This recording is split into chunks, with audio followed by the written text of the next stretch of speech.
What's going on, Hardcore Bully fam? We live and direct from the Bully House. I got my boy Legend in the room. Got my girl Hardcore Cream in the room. She does have pups on the way now. She'll be pregnant about 2 months, so she got the easy life going. She actually put herself in the house, and I told her did not make her leave, so she's in the house with me. But little Legend's with me, and he's here every day. So today I wanted to talk about rescuing dogs because I rescued a couple of little XL bully puppies from a preacher man around the corner that asked me.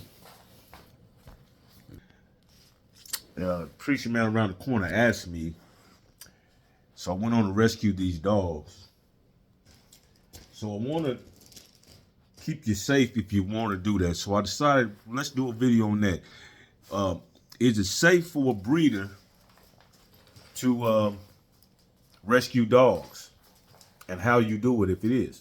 So for me, I'm gonna tell you first, straight off, it's not safe for a breeder to rescue dogs, because every single dog that has not been vaccinated and taken care of, every single one is carrying parasites or disease that is detrimental to the health of your dogs. Every single one. Whether those parasites be fleas and ticks that you can see on the outside, or they're worms that's intestinal that you can't see, or they have, worse than that, parvo. If they have parvo or some kind of disease like that, that's fatal to dogs. So even though you want to do the right thing and help them out, it is dangerous to rescue dogs. So how do we do it the correct way? Because I know we all love dogs. We all want to keep them. We come across these type of situations that I've came across now, and I want to help, but I will not put the jeopardy of my whole business at risk to do it. So how do we do it? First thing is, you know that since I've just told you they are full of parasites, they've got some kind of parasitic disease on them. The first thing you got to do is isolate them. They do not have the full run of the yard at this time, because that brings those parasites and everything to your whole yard. So you isolate them. I have a certain kennel in a certain place, and that's where they're at. It has a false bottom on it. You know, all of the waste stuff goes down there. They're not sitting any poop or anything. They got their own food, their own water. They got heat. If it was summertime, they'd have air conditioning. But they have that place and that place only. They're not coming in here into my kennels. They're not eating from the same dog bowls as my other dogs or anything. So first step is isolate them. The second step is let's get rid of some of those parasites.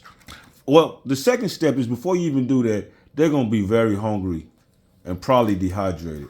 So you feed them and you give them water. These dogs have been on Victor puppy foods, the ones that I've rescued. They've been on Victor puppy food since I got them the last 3 days. Now, once they get to eating, it ain't going to do no good if they're full of parasites. So the first thing we're going to do is get a quad dewormer. And you can just go to Tractor Supply. You ain't got to do anything fancy. And this wormer has, it takes care of wigworm, tapeworm, hookworm, and roundworm. It's a dual deal. And it's for chewables for dogs, and it's for puppies 2 to 25 pounds. See that? I don't know if y'all can see that. 2 to 25 pounds. It's going to be backwards for y'all.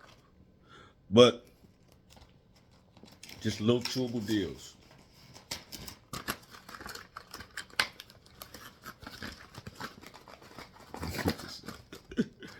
Little dog bones.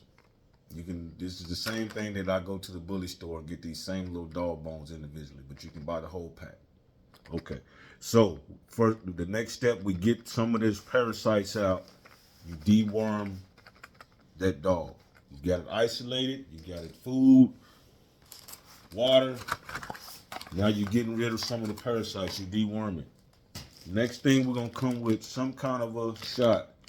This is a 6-in-1 shot from Tractor Supply.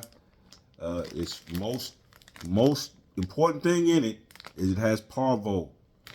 So we're gonna give them one shot of that. Now, it's 2 of those. We're gonna give them 1 apiece. Now, these shots that have all of these different things in them, they're good, but this kind of gonna be watered down. They're not gonna have the same as if it was just parvo.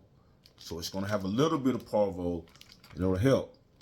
So I'm gonna give them that first, because we're gonna deworm, and we're gonna come with that, and it's gonna be killing off stuff. 3 days later, I'm gonna come back with some more. And this, let me tell you what the name of this is. I always pronounce it wrong. People ask me about it. It's called Neopor. Norpor. It's Neopor. But what it is actually just about 100% parvo. So instead of the little bit that's in the 6-in-1 deals that's all mixed together, this is concentrated for them. And this one vial I can do 2 pups with. So after that gets done, I'll give them this. This is my deal that I give for my dogs before I send them to another home that might have parvo. I give them that. So I can make sure that they didn't just spend $3,500, $4,000 with me and then go home and the dog die in 2 weeks. Not because of anything I did, but because they have a place that had parvo. So to keep that down, I give that shot before they leave. So we got them isolated, we got them fed, we got them dewormed, we got them vaccinated. Now, the dewormer and everything is going to make them poop. And it's nasty poop. You do not want them where they can eat that or step on it or anything back, because it'll go right back in their bodies. So that's why I have a false floor. All that goes down. You got to keep that clean. You don't want anything to sit on them.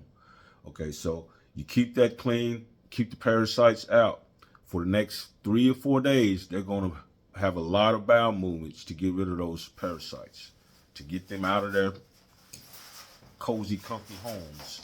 Warm homes. The parasites will start coming out, and you got to keep that cleaned out. That is an important step. Now, after that, I would say about a week into that,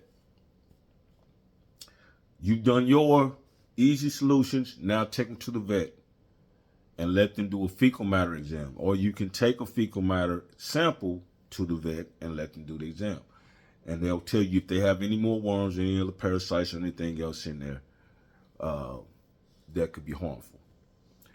If that's the case, if they see anything, they'll give you what you need to take care of it. If not, it's not going to be anything. And they'll give you a flea and tick prevention or something like that. Maybe cost you $35, $40 more, and you'll be out of there. So that's what I say you should do, and that's the most responsible thing to do to help the dog. But you notice that at no point did they get to mingle with my dogs. At no point am I worried about how much playtime they get or anything like that. I'm trying to save their life and to extend their life.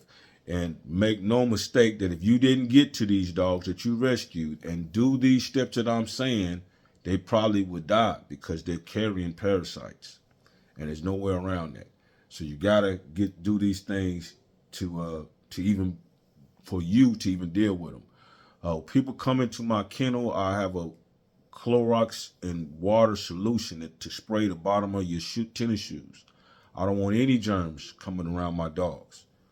I have people that have deposits on their dogs and they cannot be at risk because I want to rescue some stray dogs. So if you're going to rescue your dogs, know the dangers of it, know a quick way to do it. I gave you some simple, quick instructions, and that'll get it done for you, man. So get that done, and then you'll have a healthy situation. After that, find him a free home and come on off the bench for the big win, man, and get you something hard cut. It's